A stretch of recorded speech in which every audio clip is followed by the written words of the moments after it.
मेरा भी बहुत बड़ा एक्सीडेंट हुआ था। 15 बार मेरी सर्जरी हो चुकी है, कितनी बार मेरा खून भी चढ़ाया गया है गुरुजी। और दिमाग में बुरे-बुरे ख़्याल आते हैं मेरे। ये लिखा हुआ है, गोल घेरे में देखिए क्या है।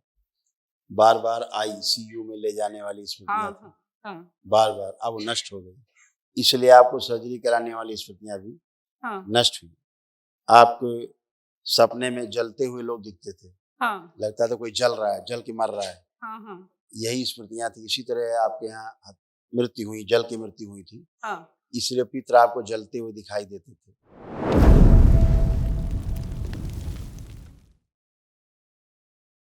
डीएनए में 4 लोग हैं। कहाँ रहते हैं आप? वाई जिले से आई हूँ, महाराष्ट्र में से। खुश हो बेटा, देखिए ये सारे कष्ट थे बेटा, सब नष्ट हुए। ओसीडी की स्मृतियां थी। ओसीडी का मतलब गंदा दिखना, गंदा गंदा होना, परिवार के सदस्यों को देख करके नफरत होना, चिढ़ होना, घृणा होना, आपस में बात करने का मन न करना, अकेले रहने का, अलग रहने का, घर से भाग जाने का मन करना। सिजोफ्रेनिया की स्मृतियां थी। आने आवश्यक चीजें दिखाई देना, सुनाई देना, महसूस करना। कूल्हे सड़गल रहे थे। डिप्रेशन की स्मृतियां थी। अल्जाइमर की स्मृतियां थी। चीजों को भूल जाना। आईसीयू में ले जाने वाली स्मृतियां थी। छाती में जकड़न होती थी। मासिक कष्ट की स्मृतियां थी। यूट्रस में फाइब्राइड्स की स्मृतियां थी। लकवे की स्मृतियां थी। क्रोध आता था। कैंसर की स्मृतियां थी। ओवरी में, प्राइवेट पार्ट में, रीढ़ की हड्डी में, लीवर में और कोलोन में। जी गुरुजी, ये सब कुछ ठीक। मेरा भी बहुत बड़ा एक्सीडेंट हुआ था।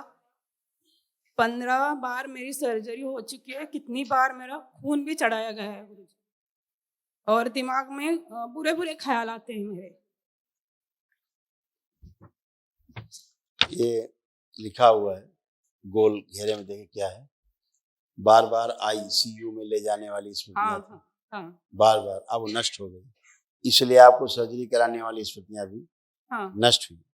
आपको सपने में जलते हुए लोग दिखते थे, हाँ, लगता था कोई जल रहा है, जल के मर रहा है, हाँ, यही स्मृतियां थी। इसी तरह आपके यहाँ मृत्यु हुई, जल की मृत्यु हुई थी, हाँ, इसलिए पितर आपको जलते हुए दिखाई देते थे। हाँ, अब वो नष्ट हो गए, हाँ, अब वो उनकी मुक्ति हुई, है ना? हाँ, और इसी कारण से आपको भी तमाम कष्ट आते थे, हाँ, तो अब बहुत सब कष्ट आते थे अब मुझे। अच्छे हुए, पितरों की मुक्ति हो गई, इसलिए आप कोई कष्ट नहीं, अब आप बिना कष्ट के खड़े हैं। कल एक हाँ, महावन कर दीजिएगा दरबार की ओर से, जो निःशुल्क है, और ताकि आप और एक इस महा हाँ, हवन से आपकी जो असाध्य स्मृतियां हैं रोगों की, वो भी नष्ट हो जाए। हाँ। मेरे पति को भी बहुत शारीरिक प्रॉब्लम है। संकल्प करा दीजिए, ऐसे जैसे आप ठीक हुए हो, अपने प्रार्थना संकल्प से ऐसे सभी लोग परिवार के संकल्प कर लेंगे। ठीक है, कल शनिवार को जो होगा संकल्प रात में वो कर लीजिए, सबको करा महावन देंगे। में किस-किस को रखूँ? बेटा अपने को रखिए, हाँ, और जिसको ज्यादा कष्ट शरीर में रहते हैं उसको रखना है। हाँ। थैंक यू गुरुजी। प्रसन्न रहो बेटा।